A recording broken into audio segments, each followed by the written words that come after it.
Assalamualaikum warahmatullahi wabarakatuh. Nama saya Azim Sulistia Husni Ahadi dari kelompok 6 akan mempresentasikan makalah mengenai manajemen kas. A. Pengertian kas. Terdapat beberapa macam pengertian mengenai kas. Dapat ditinjau dari sisi teori konsep ekonomi maupun dari sisi perundang-undangan. Berikut adalah pengertian kas, yaitu yang pertama menurut standar akuntansi pemerintahan. Kas merupakan saldo simpanan di bank atau dengan berupa uang tunai yang dapat dipergunakan untuk membiayai berbagai kegiatan, termasuk kegiatan yang dilakukan oleh pemerintahan setiap waktu. Dalam pemerintahan, terdapat kas daerah yang merupakan tempat untuk menyimpan uang daerah yang telah ditentukan oleh bendaharawan umum daerah. Yang kedua, menurut standar akuntansi keuangan, kas merupakan rekening giro, setara kas dan juga saldo kas yang merupakan investasi yang bersifat liquid, berkurun waktu pendek, dan yang paling cepat dijadikan kas dalam jumlah tertentu tanpa menghadapi berbagai risiko perubahan nilai yang cukup besar. Yang ketiga, dalam Undang-Undang Nomor 1 Tahun 2004 Keuangan Negara, kas negara merupakan tempat penyimpanan uang negara yang telah ditentukan oleh Menteri Keuangan yang berjabat sebagai bendaharawan umum negara untuk menampung seluruh pemasukan dan membayar semua pengeluaran yang dilakukan oleh negara. Dengan demikian, pengertian kas menurut undang-undang yakni semua uang negara yang tersumber dari seluruh pemasukan negara dan juga untuk membayar seluruh pengeluaran dari negara. Mungkin hanya ini yang bisa saya sampaikan, kurang lebih mohon dimaafkan. Wabillahi taufiq wal hidayah. Wassalamualaikum warahmatullahi wabarakatuh. Assalamualaikum warahmatullahi wabarakatuh. Nama saya Lalu Zainal Abidin, akan melanjutkan menjelaskan dari kelompok 6 tentang materi manajemen kas. Yang kedua adalah aliran kas. Di dalam perusahaan ada yang namanya aliran kas. Aliran kas ini terbagi menjadi dua macam. Yang pertama adalah aliran kas masuk dan aliran kas keluar. Aliran kas ini ada pula yang bersifat kontinu dan ada pula yang bersifat tidak kontinu. Berikut ini merupakan contoh dari masing-masing aliran kas.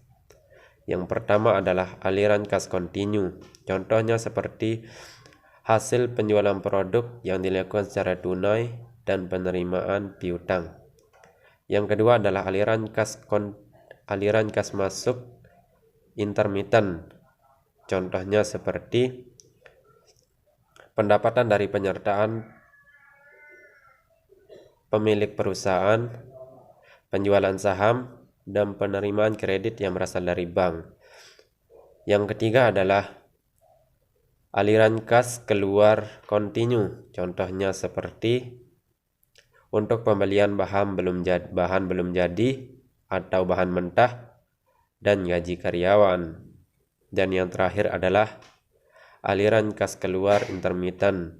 Contohnya seperti pengeluaran untuk pembayaran dividen, pembayaran angsuran hutang untuk pembelian kembali saham. Mungkin sekadar ini yang dapat saya sampaikan. Kurang lebihnya saya mohon maaf. Wabillahi taufiq wal hidayah. Wassalamualaikum warahmatullahi wabarakatuh.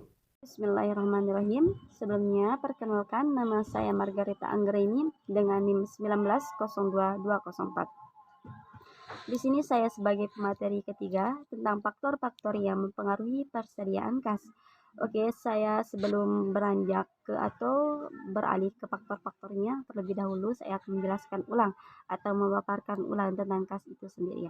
Oke, yang dimaksud dengan kas adalah aktiva liquid, yang dimana semakin besar kas yang dimiliki oleh suatu perusahaan, maka semakin tinggi pula tingkat likuiditasnya.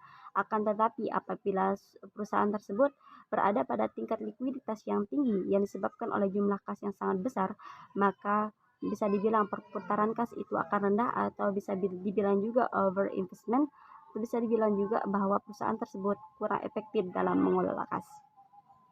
Oke, saya berlanjut ke faktor-faktornya, bahwasanya sama halnya dengan barang dagangan atau piutang, kas di sini juga harus mempunyai persediaan kas minimal, di mana persediaan kas minimal ini bisa disebut atau bisa disebut juga dengan persediaan besi kas. Oke, persediaan besi kas merupakan persediaan yang harus dipertahankan oleh perusahaan untuk memenuhi kewajiban finansialnya sewaktu-waktu.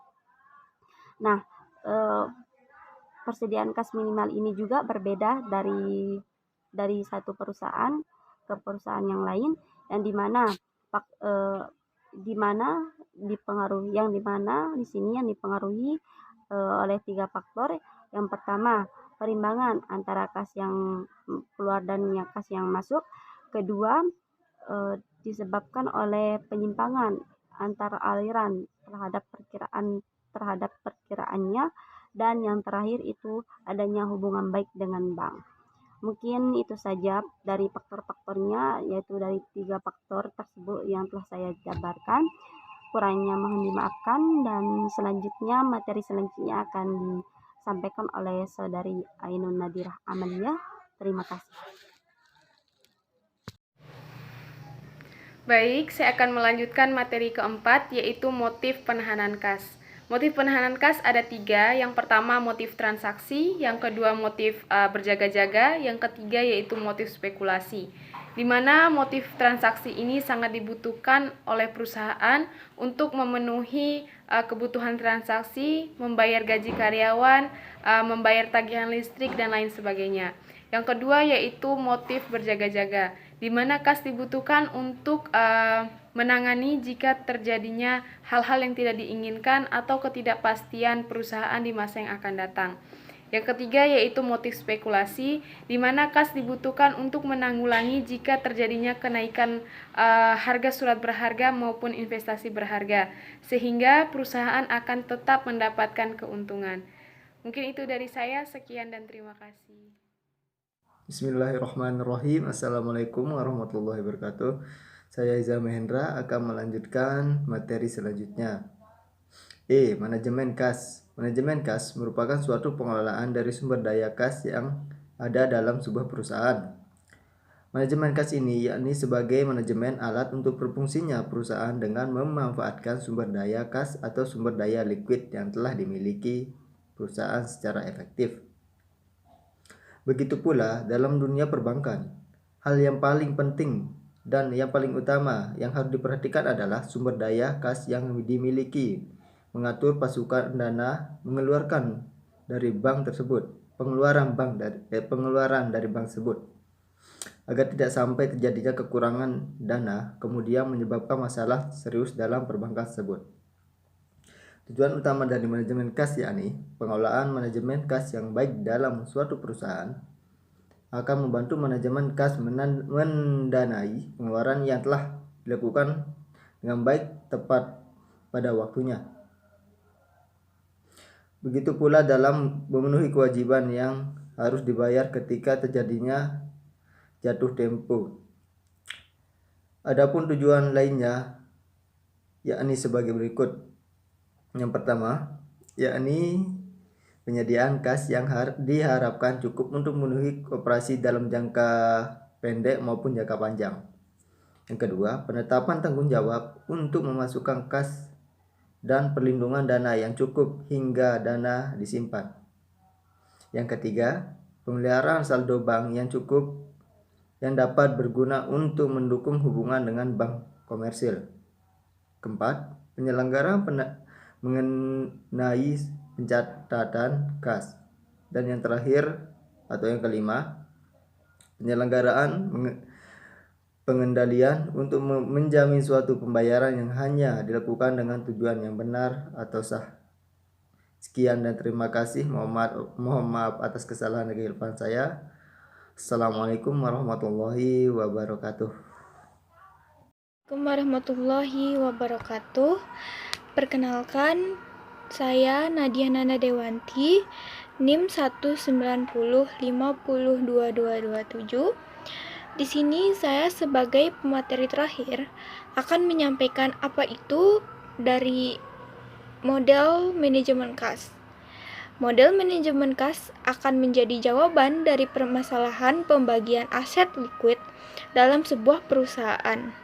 Dalam sebuah perusahaan, jika perusahaan tersebut memiliki kas terlalu rendah, maka perusahaan akan menjual surat berharga yang dimiliki tersebut ataupun membeli kembali surat berharga untuk menjadi pengganti dari surat berharga yang telah dijual tersebut lebih sering daripada jika kasnya lebih tinggi. Dengan begitu, trading cost yang dimiliki akan turun saat saldo dari kas tersebut bertambah besar. Di sini terdapat model dari manajemen kas itu sendiri, yakni yang pertama ada model Miller-Orr yang dikemukakan oleh Merton Miller dan Daniel Orr, di mana mereka berdua mengembangkan sebuah model saldo kas yang dimana keadaan arus kas masuk dan arus kas keluar berfluktuasi secara acak pada setiap harinya. Dalam model manajemen kas ini, baik pemasukan maupun pengeluaran kas turut disertakan. Model ini berasumsi bahwa arus kas bersih harian atau arus kas masuk dikurangi arus kas keluar tersebar secara normal. Arus dapat berupa nilai yang diharapkan atau bisa juga disebut nilai lebih tinggi atau nilai yang lebih rendah. Untuk dapat menggunakan model ini, perusahaan harus melakukan 3 hal, yakni sebagai berikut. Yang pertama, yaitu menetapkan batas kendali bagian bawah untuk saldo kas. Batas bagian bawah inilah yang berhubungan dengan margin pengaman minimum yang telah ditetapkan oleh manajemen kas. Yang kedua, ada menentukan tingkat bunga. Yang ketiga, ada mengestimasi biaya trading membeli dan menjual sekuritas surat berharga. Yang kedua, ada model Bolman yang dikemukakan oleh William Bolman pada tahun 1952, yakni ialah seorang ekonom pertama yang menjelaskan mengenai model formal dari manajemen kas, yakni dengan memasukkan opportunity cost dan trending cost. Model ini biasanya digunakan untuk menentukan suatu target kas yang dimana menurutnya kebutuhan kas dalam perusahaan hampir mirip dengan pemakaian persediaan. Maka dari itu, Bolman berkata, jika manajemen kas dan manajemen perusahaan memiliki saldo kas yang lebih tinggi, maka perusahaan akan kehilangan kesempatan untuk menginvestasikan dana yang dimilikinya tersebut jika terdapat kesempatan investasi lain yang akan lebih menguntungkan, begitupun juga sebaliknya. Sekian materi yang dapat saya sampaikan, kurang lebihnya mohon maaf. Wassalamualaikum warahmatullahi wabarakatuh.